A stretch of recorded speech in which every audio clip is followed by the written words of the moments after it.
Live from KSAT12, the news at 5:30 starts right now. We start with a second person now charged in the death of an SAISD detective, Cliff Martinez. 29-year-old Alfredo Martinez is booked and charged with capital murder.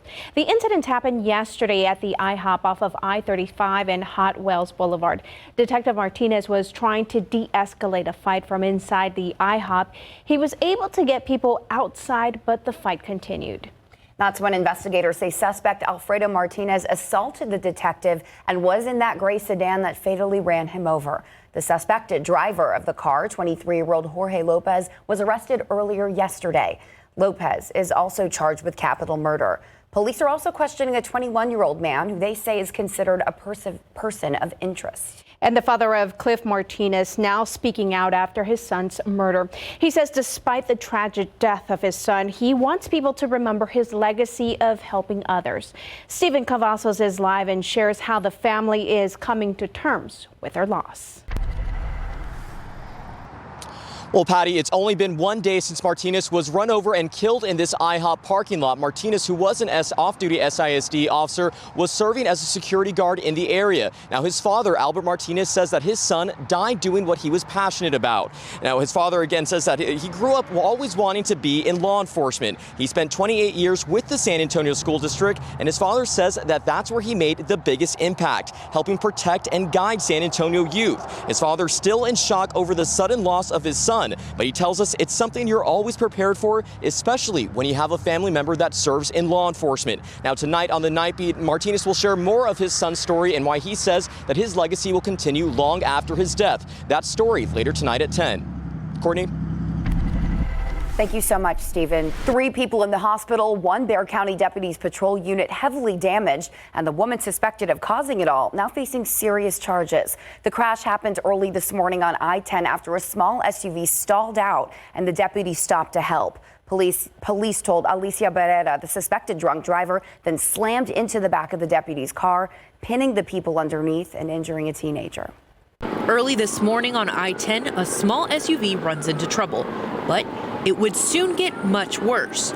The stalled vehicle blocked the second lane of I-10 East near Autumn Stage Road. It's a real tight stretch of I-10 right here, and there's not much wiggle room or shoulders on either side. 3 people were left stranded, a man, woman, and a teen.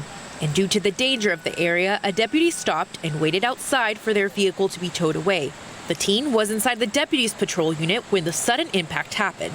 White sedan struck the deputy from the rear, causing the deputy's vehicle to flip over. The deputy's car landed on its side and pinned the 2 adults underneath the patrol unit. The male driver was actually airlifted by AirLife to University Hospital in critical condition, and the other 2 occupants, the juvenile female and the female adult, were transported to University Hospital with injuries. Deputies determined alcohol was a factor in the accident and have charged 30-year-old Natalie Saldaña with intoxication assault and 2 counts of aggravated assault with a deadly weapon. There was presence of alcohol at the time of the initial contact. According to Johnny Garcia, Saldaña remains at University Hospital and has been booked by proxy.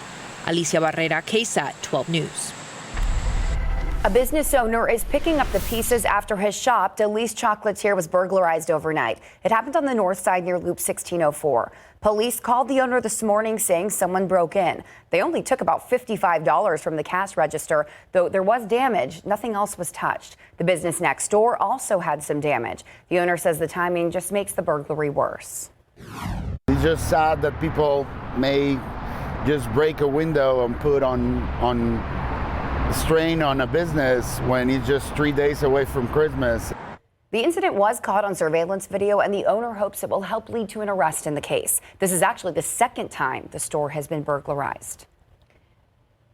28-year-old Matthew Martinez is charged with aggravated robbery for allegedly robbing the Culebra Meat Market back in October and for attempting to rob a Dairy Queen. This according to the affidavit arrest. Martinez allegedly demanded money from the Dairy Queen employee or else he would shoot them. That employee was able to alert others, so the suspect left. Now, police say shortly after Martinez arrived at the Culebra Meat Market where he was successful. His bond is set at $100,000. Coming up tonight on the Night Beat, one organization working to show trafficked and at-risk youth right here in San Antonio help is there when they need it. Chuck Paul is the outreach director at Roy Moss Youth Alternatives, which has a drop-in center and 2 emergency shelters, one specifically for trafficking. He invited us to ride along with him as he drove across the city, visiting homeless and sometimes trafficked kids, offering them day-to-day necessities and a reminder that they can always come to the shelter. There's one girl in particular I'm looking for that I know is sleeping underneath the bridge right now, which I'm hoping to find a quick trip. But I put an extra giant, like super heavy duty blanket in there for her in case she doesn't come in. Tonight at 10, a rare, eye-opening view of the kids and young adults that have fallen through the cracks and the dangerous world they're living in.